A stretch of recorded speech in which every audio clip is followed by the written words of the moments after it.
इस क्वेश्चन में कह रहा है line drawn through mid point of one side of a triangle parallel to another side bisects the third side. यानी suppose मेरे पास कोई ट्रायंगल है ए बी सी, एक साइड का मिड पॉइंट में पॉइंट ई मान लेता हूं। अगर इस पॉइंट से through the mid point of one side of a triangle parallel to another side point E से पैरेलल लाइन बनाता हूं बीसी के पैरेलल, तो वो कुछ ऐसे होगा। जहां पे इंटरसेक्ट करता है ये पॉइंट एसी को पॉइंट एफ मान लेते हैं। प्रूव करना है बाइसेक्ट्स द थर्ड साइड, यानी पॉइंट एफ जो होगा मेरा वो मिड पॉइंट होगा एसी का, ये प्रूव करना है। इसको कुछ ऐसे बना लेता हूं, लिख लेता हूं इसको। एक ट्रायंगल एबीसी है जहां पे ई मिड पॉइंट है एबी का, एफ कोई पॉइंट है एसी में, और ई एफ और बीसी पैरेलल है। प्रूव करना है एफ मिड पॉइंट है एसी का। अब ये प्रूव करने के लिए मैं कुछ कंस्ट्रक्शन करता हूं।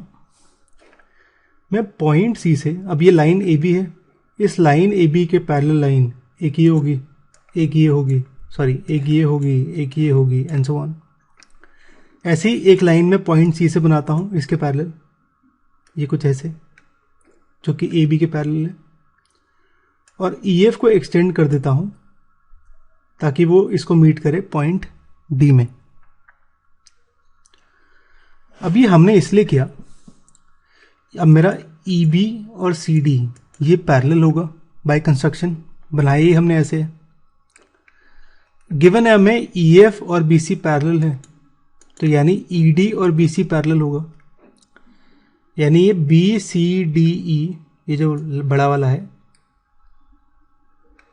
ये मेरा पैरेललोग्राम बन जाएगा।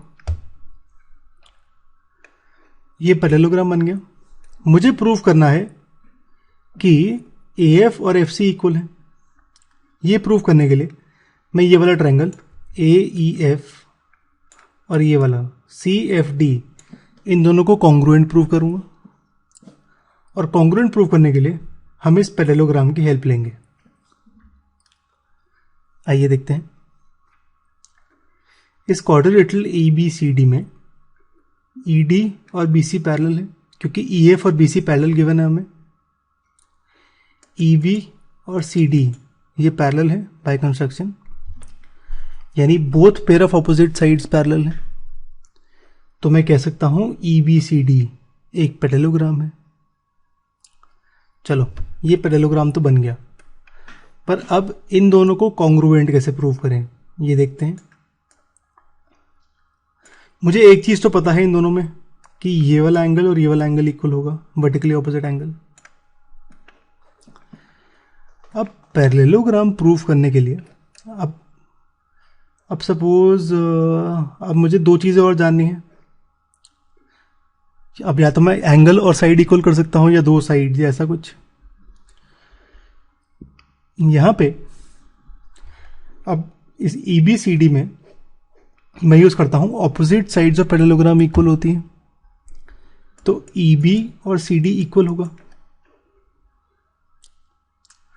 और हमें गिवन है ई मिड पॉइंट है ए बी का, यानी ई बी और ए ई भी इक्वल है। अब ये और ये इक्वल है, ये और ये इक्वल है, तो इसका मतलब ए ई और सी डी भी इक्वल होंगे। A E equal to D C, ये दोनों इक्वल होंगे। तो इन दोनों ट्रायंगल्स में मेरा एक साइड इक्वल आ गया, एक एंगल आ गया। एक और चीज भी पता है हमें, एक और चीज ये पता है कि ई बी और डी सी ये पैरेलल है, क्योंकि हमने बनाया ही ऐसे था इसको।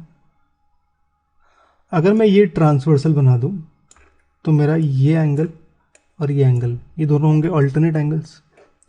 ए ई एफ और सी डी एफ ये दोनों ब्लू वाले ये ऑल्टरनेट एंगल्स होंगे, और ये इक्वल होगा। सॉरी लिखना भूल गया, ये ऑल्टरनेट एंगल्स आएगा। अब इन दोनों ट्रायंगल्स में ए ई एफ और सी डी एफ में मेरे ये ब्लू वाले एंगल्स इक्वल है। मेरा ए एफ ई ये दोनों साइड्स इक्वल है, एंगल्स इक्वल हैं वर्टिकली ऑपोजिट एंगल से, और मेरी साइड ए ई और सी डी इक्वल है फर्स्ट इक्वेशन से। तो मेरे दोनों ट्राइंगल्स कॉन्ग्रुएंट आ गए एंगल एंगल साइड से ए से। अब अगर ये दोनों कॉन्ग्रुएंट आ गए तो मैं कह सकता हूं ए एफ और एफ सी इक्वल है, सॉरी ए एफ और एफ सी आएगा यहाँ पे, ए एफ और एफ सी इक्वल है सी पी सी टी से, यानी पॉइंट एफ मेरा मिड पॉइंट है ए सी का। यही प्रूफ करना था हमें, हेंस प्रूफ्ड।